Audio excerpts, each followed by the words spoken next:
everyone, and welcome to this episode on the Curious Geographer. It's brought to you in collaboration with Time for Geography and presented in partnership with Queen Mary University of London. So tonight we are going live with Dr Niranjana from Queen Mary University of London to explore the future solutions of water infrastructure in coastal cities.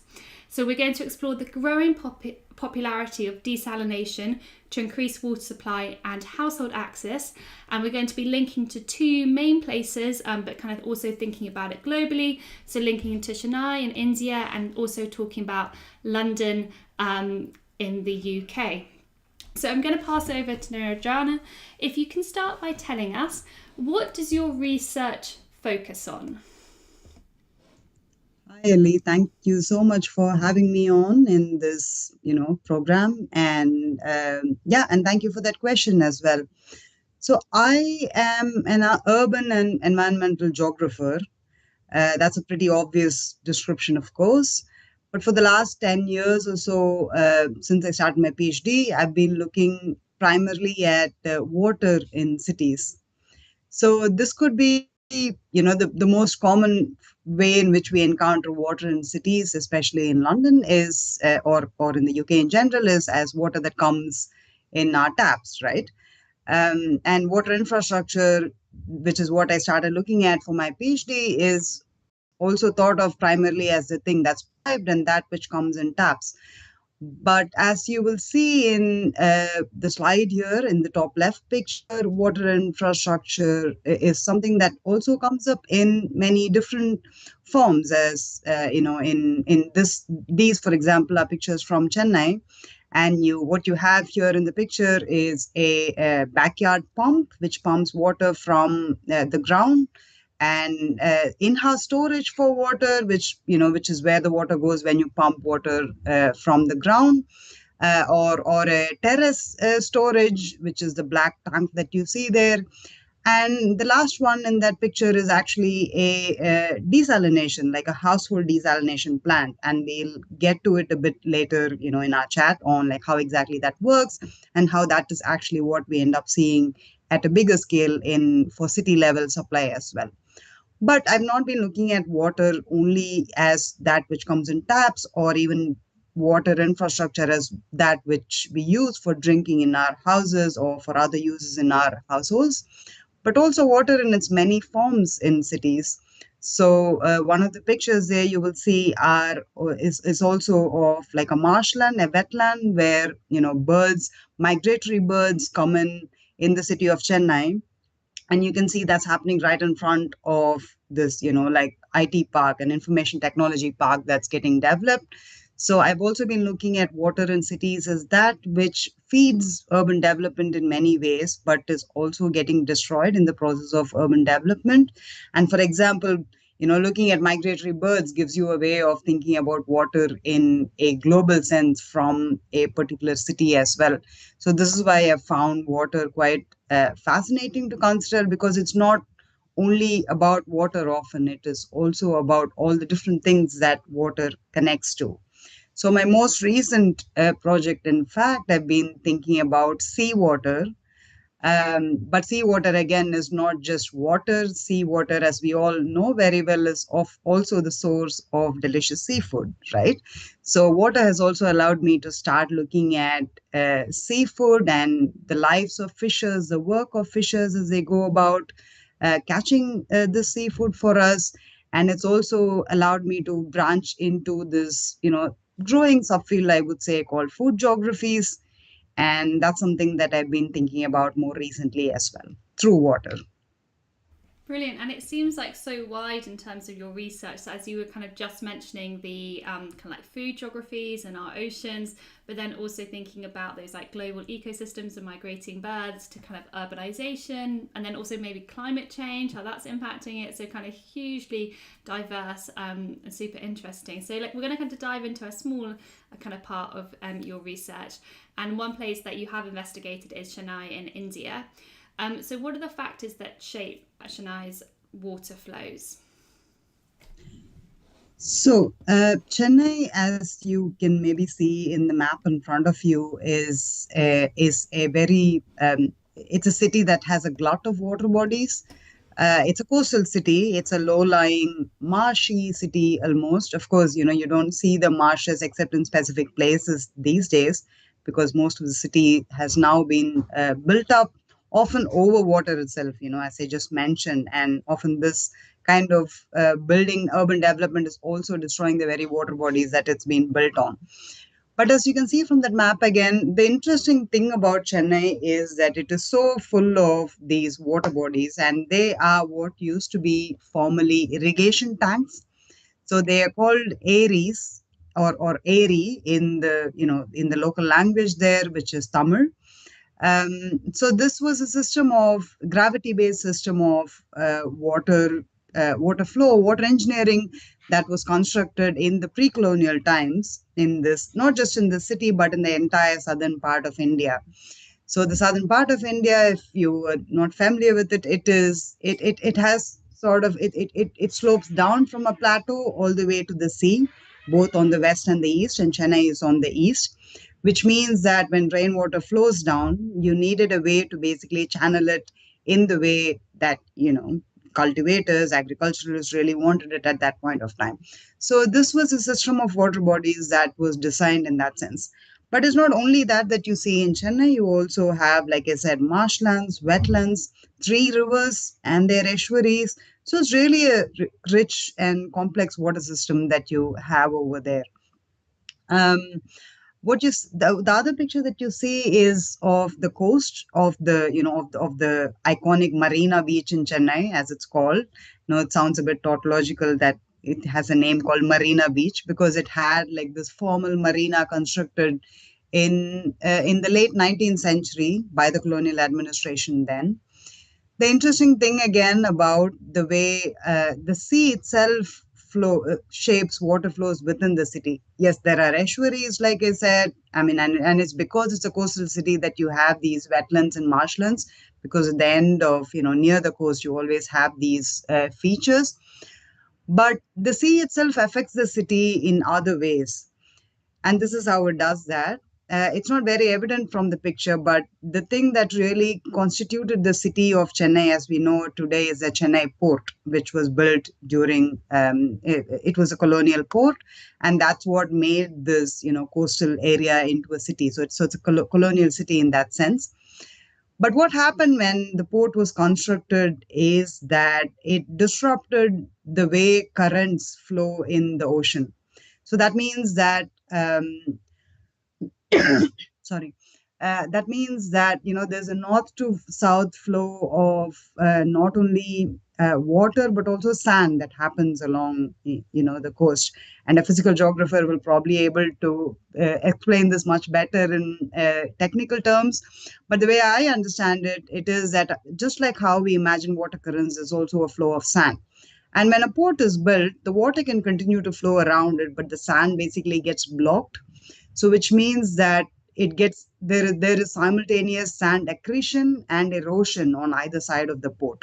So what you see is the southern side of the port where there has been like years of accumulated sand accretion, which has formed this like iconic beach.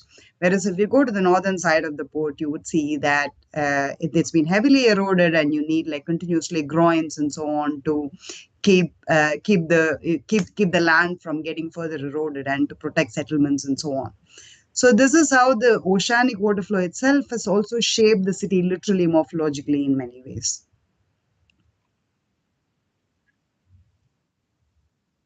I was really interested in what you just said about the water bodies that were built in kind of pre-colonial times, linked to the geology of the land. What do they? What do you call them again? And does it so? Is it just that the water you kind of it collects in like a lake, and then almost like a lake-sized thing, and then it goes to kind of populations? Is that how it works? And is it does it occur over most of South India? Yeah, I mean, it of course varies from place to place depending on if you're on the west coast or on the east coast. This is much more common in the east coast because, yeah, I mean, again, you'll have to go into a lot of local geography to discuss that. But they're called an airy. Airy is basically a water tank or a lake. There isn't a major distinction between if it's, natural or human made and so on. But airy is actually, I'm simplifying it even by calling it just an airy, because there are like elaborately different names for, and you would even find that in different neighborhoods in Chennai. For example, there are neighborhoods that would end with the name Tangal, which is one form of water body, or you would have the neighborhoods ending with the name Karanai, which is another form of water body. But of course, you don't often see these water bodies themselves in these neighborhoods because they've been built over them. Um, and that actually, is what pulled me into my PhD research in the first place, because it might not be obvious from looking at the pictures and the way I've been describing the city, but for us growing up in that region, I didn't grow up in Chennai, but in that general region, Chennai was always a city which had like a scarcity of water. It was always seen as a city where citizens didn't really have water to access all the time. So there was this constant idea that it was a dry city. I mean, it's hot, of course, because it's tropical. Maybe that also added to the imagination. So, because all these water bodies had been constantly built up, it was as if the city didn't have any water at some point of time. And the state government, the city governments of those times were constantly looking for solutions as to how do we, provide adequate supply of water to this city. As it happens with many cities around the world, of course. But my experience was with Chennai, and it seemed as if we were constantly in a state of scarcity, and we needed to find ways of getting water for the city. Brilliant. And we're going to be talking about some of those solutions. Would you say, therefore, that most of the water that traditionally Chennai would be able to access is more from groundwater, as you said, from the kind of plateaus going down, rather than aquifers? Yeah, I mean, there are a couple of natural aquifers as well, very close to the coast. But the rest of it is all, basically rainwater that has been collected using these surface water bodies. But of course, when you see a surface water body, it's not just the water literally on the surface. There's also water that has seeped through, right? So yes, you're right that it was traditionally groundwater. It still is mostly groundwater that the city majorly relies on. But of course, it's nowadays it's the groundwater table, that's directly under the city in some ways. Just for us to imagine, has been overexploited. I wouldn't say it's been dried up, because there is still like seasonal rains that keep replenishing it, but the city has had to reach farther and farther out of its own, little contained zone to access groundwater. So you would often find that there's water being pumped up from the hinterland and being supplied to the city through pipes or through water lorries often. Yeah. Brilliant. So let's kind of go on to maybe, as I said, kind of the government or kind of thinking about how to kind of increase water supply. So what is desalination and why is it popular?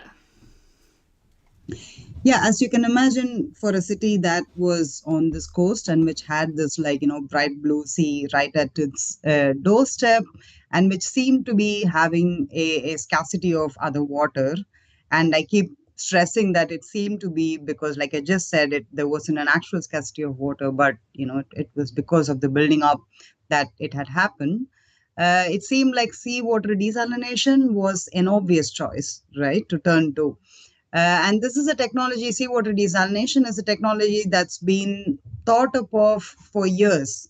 We know traditionally that often seawater was desalinated through a process of simply evaporation and condensation. So that was a traditional method of desalination. It's called thermal desalination, in more technical terms. And in fact, Chennai did have one of the thermal desalination plants installed right at the southern edge of this beach in the 1980s. But that was for very small scale water supply, just to the local settlements and so on and so forth. It wasn't for the entire city as such. But the technology that in more recent times is really that has really made seawater desalination or brackish water desalination. Brackish water is basically just salty water again, but it's also there's also a distinction made between seawater and brackish water in some technical discussions, because seawater is much more salty than what would be referred to as brackish water. In any case, so the technology that's made seawater and brackish water desalination quite popular is reverse osmosis. Again, I don't want to go into a lesson on physics. This feels like, this is giving me not very happy flashbacks to my own school days learning what reverse osmosis was. But put very simply, it's a very advanced filter that you have in these reverse osmosis plants. And what it does is to, when there's high pressured water that's sent through these filters, which are, tiny, microscopic, ultra nanoscopic filters, as it were, it filters out very minuscule. It actually is able to get to a molecular level and separate the minerals from the water. And minerals are what make water salty, right? So when you pass seawater through it, it basically sucks out all the minerals from the seawater, and what you get is a form of water that we probably don't encounter in nature at all, because all forms of water that we encounter have some form of some mineral content, right? And we even can taste differences in water because of that mineral content. But desalinated water would be like completely shorn of any of its mineral content at all. So sometimes they do have to remineralize it to make it taste a bit more familiar for for citizens. And this is something that has been happening in Chennai. So Chennai opened its first desalination, seawater desalination plant in 2010, which is really interesting because it was the exact same year, and I think even the same month that London opened its first brackish water desalination plant. As we may know, London does not have the sea right at its doorstep, but we do have the Thames estuary, and it's actually the tidal Thames that flows through much of London. So what that means is that up to a certain point, it's actually water coming in from the sea that we get in the Thames, and then there are certain times in the day, certain times in the year that you have more of the fresh water itself flowing through the Thames. But in any case, so the way that brackish water desalination works in London is that water is abstracted from the tidal part of the Thames. So it's very much in the eastern end of London in Beckton that this happens. So which means it's always brackish water. It's never going to be fresh water. And this water is abstracted and it is desalinated. It is passed through a reverse osmosis filter. It's actually passed through a series of reverse osmosis filters. Of course, one filter will not be enough to supply water to a city. So you have several such filters, and that's what constitutes an entire desalination plant. We have one of those in London here in Beckton, but it's been much more popular in Chennai in the sense that Chennai doesn't have just one plant now. In 2013, there was another plant built, and all of these plants have like a capacity of something like 100 mld, which is million liters per day. So the capacities of these plants are often 100 to 150 mld. So there have been many such plants built around the world in that period. 2010, I would say, was probably one of the peak periods for the building of desalination plants, and there have been many other plants built around the world for this purpose after that, using this technology. Fantastic. And do you know why is desalination maybe the best option in terms of like future water supply in Chennai? Because one thing PhD students learn is that obviously any desalination plant is like hugely expensive and energy intensive as well. So why has it kind of gone down the desalination route? You mean why has Chennai gone down the desalination route? Okay, so that's again, like I said, there's probably been clues of why in what I've been describing so far. So, like many cities around the world, Chennai has also in recent times prioritized its own urban development over its, urban environment, right? Which means that even though it had this like system already in place of harvesting rainwater, it had this system of marshes and wetlands and river estuaries, but these were heavily deteriorated in the last 100 200 years, 150 years or so, but also much more rapidly in more recent times, in the last 30 40 years or so, which means that it has overexploited its own groundwater table, and so it has had to turn to these other solutions. But even then, I wouldn't necessarily say it has had to in an absolute sense, because as you may already know, water systems are often not just constituted of these technical and natural things, right? What we think of as natural, we think of rainfall as natural, we think of seawater as natural, but as I just described, even in the case of Chennai, seawater itself, the ocean itself, has been disturbed by the construction of a port, like, which is a human made port. So human actions have had an impact on the environment over a very long time now. And as we know, we call it Anthropocene. We do recognize that climate change is the thing that's happening.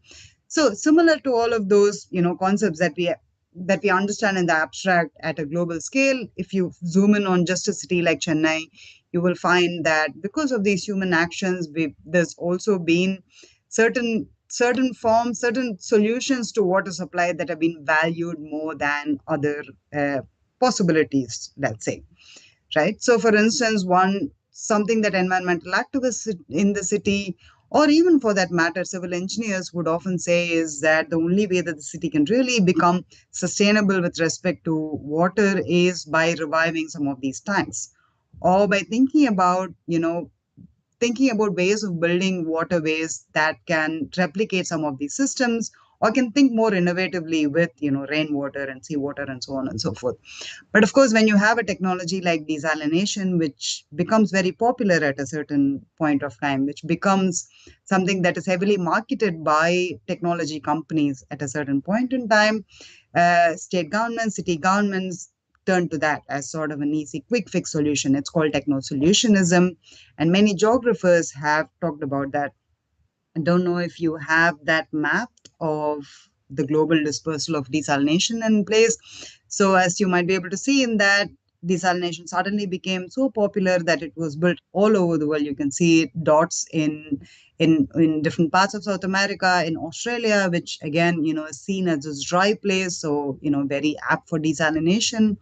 But these constructions of places as dry and wet are not necessarily true. As we just saw, Chennai and London, two fairly wet cities, as it were, are other places where I saw desalination being built, which became the subject of my PhD as well.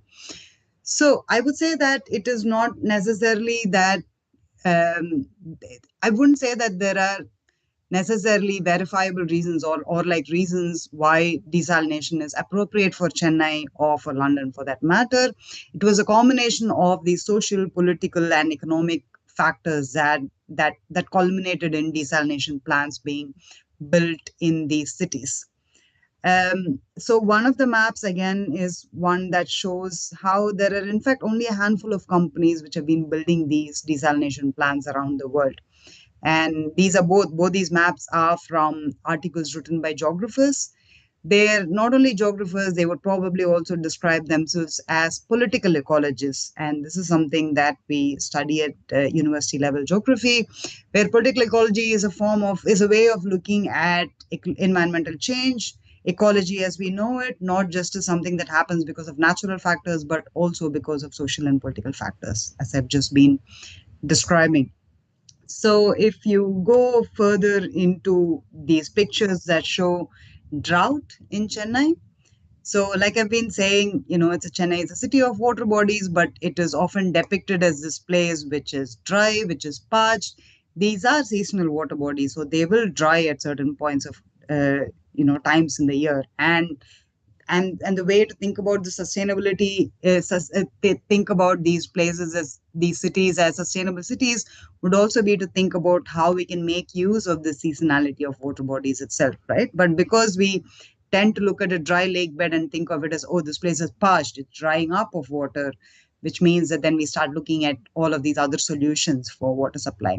And the same thing happened even in the UK, in fact. So in 2007 or so, the Environment Agency, it published this map which showed areas of water stress, which became hugely influential in, the seeking of solutions like desalination, even in the UK. So you see this like bright red color that's been given to London and the southeast, and it just gets marked as a water stressed area, which means that then you can bring in solutions like desalination to fix that problem.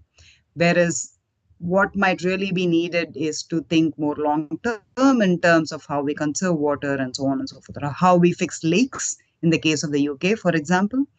Yeah, that's been the long and short, as it were, of how desalination has entered this picture of water infrastructure.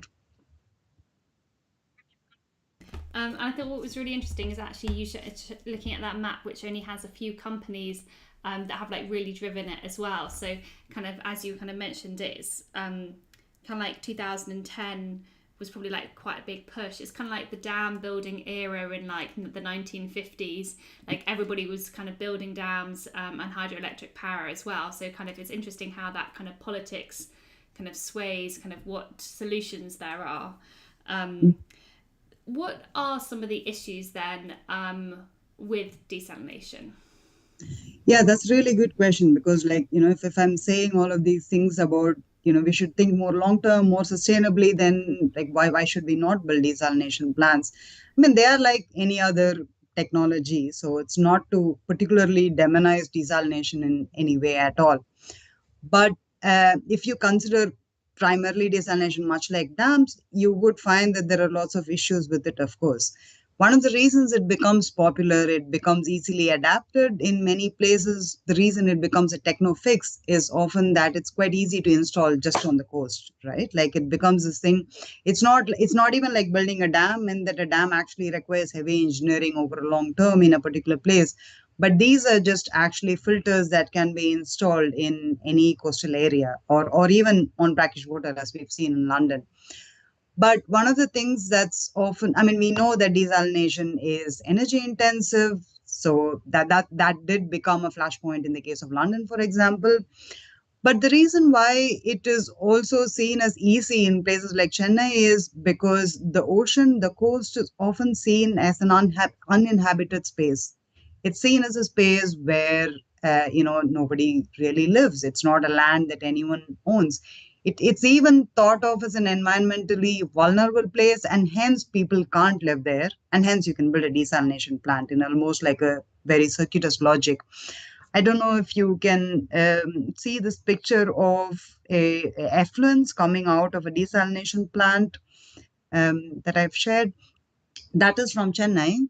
And this was in fairly early days with the desalination plant, let's say, but there might be more sophisticated systems now to take the effluents out into the sea. But the best that a desalination plant can really do is to take the effluents a bit farther out into the sea and not just release it on the beach. And what I mean by effluence in the case of a desalination plant is, so like I was explaining, what reverse osmosis does is to filter, take the mineral content out of water. But so the mineral content that's taken out of water has to go somewhere, right? So you often talk about desalination plant in terms of its efficiency of 20%, 40%, 80%. So in London, for example, it's supposed to be 80%.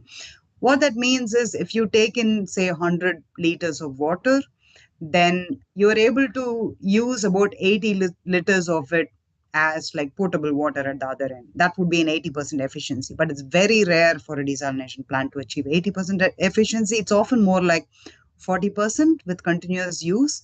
So that means about 60% of the water that you are pumping into a plant has to be left out at effluent. And this 60% has much more concentrated mineral content. So that means it really changes the chemical composition of the oceanic space in which it's being left out. In the case of Chennai, like I was telling you in my most recent project, I've been thinking a lot about coastal space itself as the ocean itself through the work and lives of fishers who actually do inhabit this coastal area. So the sea or the coast is not uninhabited at all, right? And these are very artisanal fishers. They are fishers who just ply on their small fiber boats. So we're not thinking about like big trawlers or anything here. And their fishing grounds or often fishing areas are often very near shore. So precisely the place where desalination plants would be letting out their effluents. Not just desalination plants, any other factory effluents would also be let out in the same region. So this means that fishers, for example, are heavily affected by the construction of desalination plants. But again, fishers are only let's say it's not only a fisher issue. If we are going to be altering the ecological composition of the sea, it is bound to, at some point of time or the other, come back to bite all of us, not just fishers, right? So working with fishers just gives an insight into what's coming for the rest of us as well, in terms of coastal change, sea level change even, and environmental change at large. So this is actually one of a major issue with desalination, which is not often discussed. Even in the case of London, for example, we only talk about the energy intensity of desalination plants, which is of course an issue, but there's also other changes, other problems with using this technology this widely across. And I would say that the primary problem with it is really that we fail to think about spaces and places that we don't necessarily use ourselves on a daily basis as also lived and inhabited places, like the sea, like the tidal Thames. In fact, we might not have fishers going out in the tidal Thames here, but there's definitely some form of biodiversity in that area which is getting affected because of these, right? Yeah. And just to say, if anybody does have any questions, there's a few more minutes if you do want to add them in the chat. I thought what you're saying was really interesting about that, like not prioritizing that ocean because like people don't live there. Yeah, really interesting to reflect on, but actually like huge amount of biodiversity and like hugely globally important as well. But that kind of, again, like where do the priorities come from? Is it like a quick fix that's going to solve like kind of like the water shortages for like the human population, but not thinking kind of broadly? So we've talked about that, like, about desalination is in many cities around the world. So kind of initially I was going to ask, do you think this can be replicated in other cities, which obviously it has occurred in other cities around the world. But maybe just to like flip that question a little bit, do you think desalination should be a thing which is encouraged in other countries, or do you think that it requires more of a hybrid now by thinking about, say, like behavioral changes as well? I mean, okay, so behavioral changes is a whole other area of research, right? In terms of water usage, I would say one of the things about I live in London now. I work here in London, and one of the things that I've actually found is that if you live in a flat in London, there's actually not that much you can do to change the way you use water. And there is I haven't included that title here, but I can share it with you later if you can put it in the show notes or something like that.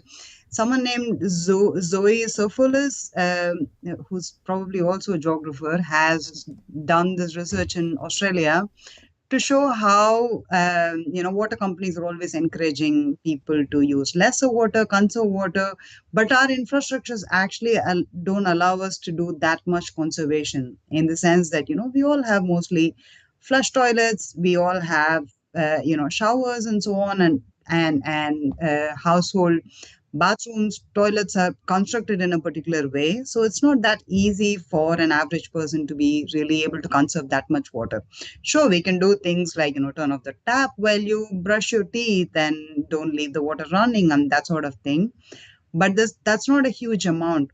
I think what really we miss out on when we focus on individual behavioral change is that, there are often these large corporations which are running these water systems, and there is a lot of responsibility that rests on them. I mean, in the case of UK, they are large corporations, but there are many other parts of the world where it is often state enterprises which are running them as well.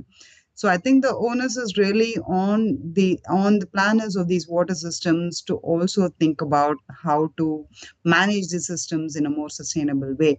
At least in the UK, for instance, there is a clearly identified gap, which is in terms of leakage, in terms of fixing leakage. We know that we lose a lot of water to leakage. So what can we really do to fix that?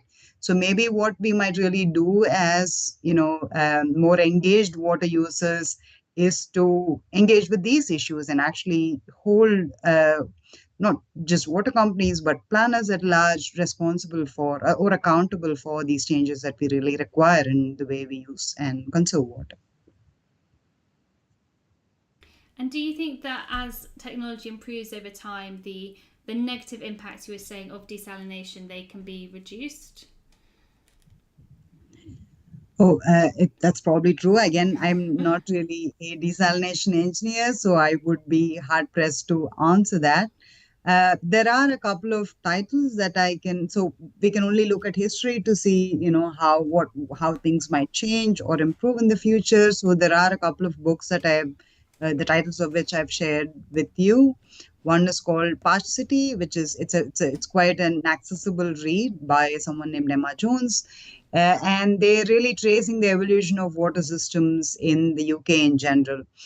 In London in specific, sorry. What I found really interesting about that is there have actually been debates in the early 20th century about whether we should have this universalized water system that we think of as normal in the UK, right? Granted, it's very convenient, and I mean, I wouldn't want to give it up, but it also becomes clear by looking at history that the way we think about infrastructure today was not always normal. It was, in fact, quite normal for water systems to be divided between the water that we drink and the water that we use for washing. And there have been debates about should we really be using treated water to pump into a washing machine, for example, right? So there have been all of these alternative ways of thinking about water infrastructure. Karen Backer, who is a political ecologist, a geographer, who she was a Canadian geographer, her thinking on water systems in the UK have in fact been hugely influential to water geographers around the world.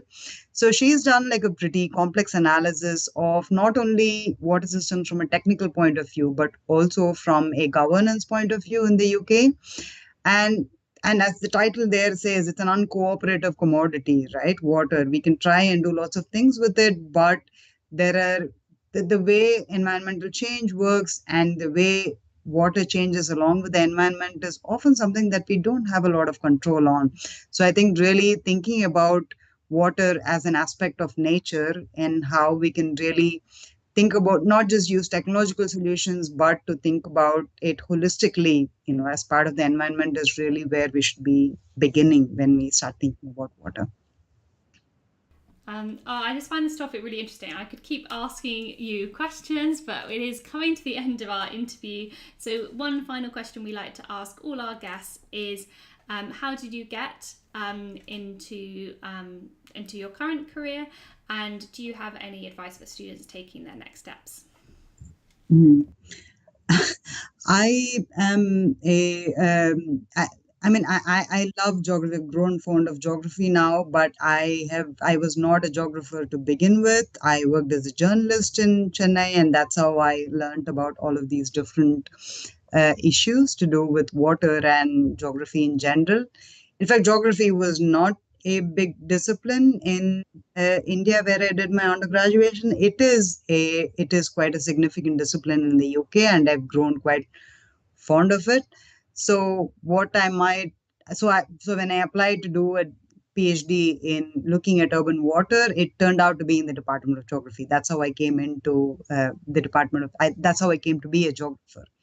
So what I might tell students is to keep their minds open, and whichever degrees that they're going to do, if they're coming to do a geography degree with universities like ourselves in East London, I think geography is a discipline that allows you to look at a lot of different things in the world using the lens of space or place, right? We're much more, history is much more intuitive to us. We think of it as, oh, it's just everything has a history. Similarly, everything has a geography. And I think that's what is fascinating about it. It's such an open discipline. It allows people like myself to, adopt it or it's adopted me in. So I just think that, having that enthusiasm for the way humans interact with their environment and how environmental interactions themselves are also shaped by human action in so many ways. This is what the discipline is really about. So I would really encourage students to just keep that broad perspective in mind when they're going into do a degree in geography, and rest assured that all the issues that I've been talking about now, urban development, they're all connected to geography in water infrastructure. They're all connected to geography in really profound ways. So doing a degree in geography really allows you to have an insight into all of these different things. Fantastic. Well, thank you so much for being a guest on the Curious Geographer with Time for Geography as well. It's been a really fascinating, particularly just to kind of look at two different areas in terms of desalination, looking at kind of really why they were pushed and or why they were why they're used in those places, and then also thinking about the issues, and then again that kind of broader environmental impact, kind of that political ecology lens that you kind of mentioned a few times. So thank you so much for being a guest on the channel. Thank you for having me on here. And just to say goodbye to all of our guests, if you haven't already, please do check out the Time for Geography website. It's where all of our live interviews are up, and also the shorter videos for classrooms. So please do check out this video. It will be made into a shorter kind of 5-6 minute fantastic clip that you can watch in either in a lesson or when it comes out. But for me, hope you all have had a lovely half term, and I will see you in a couple of weeks for another live interview. Have a lovely rest of your evening.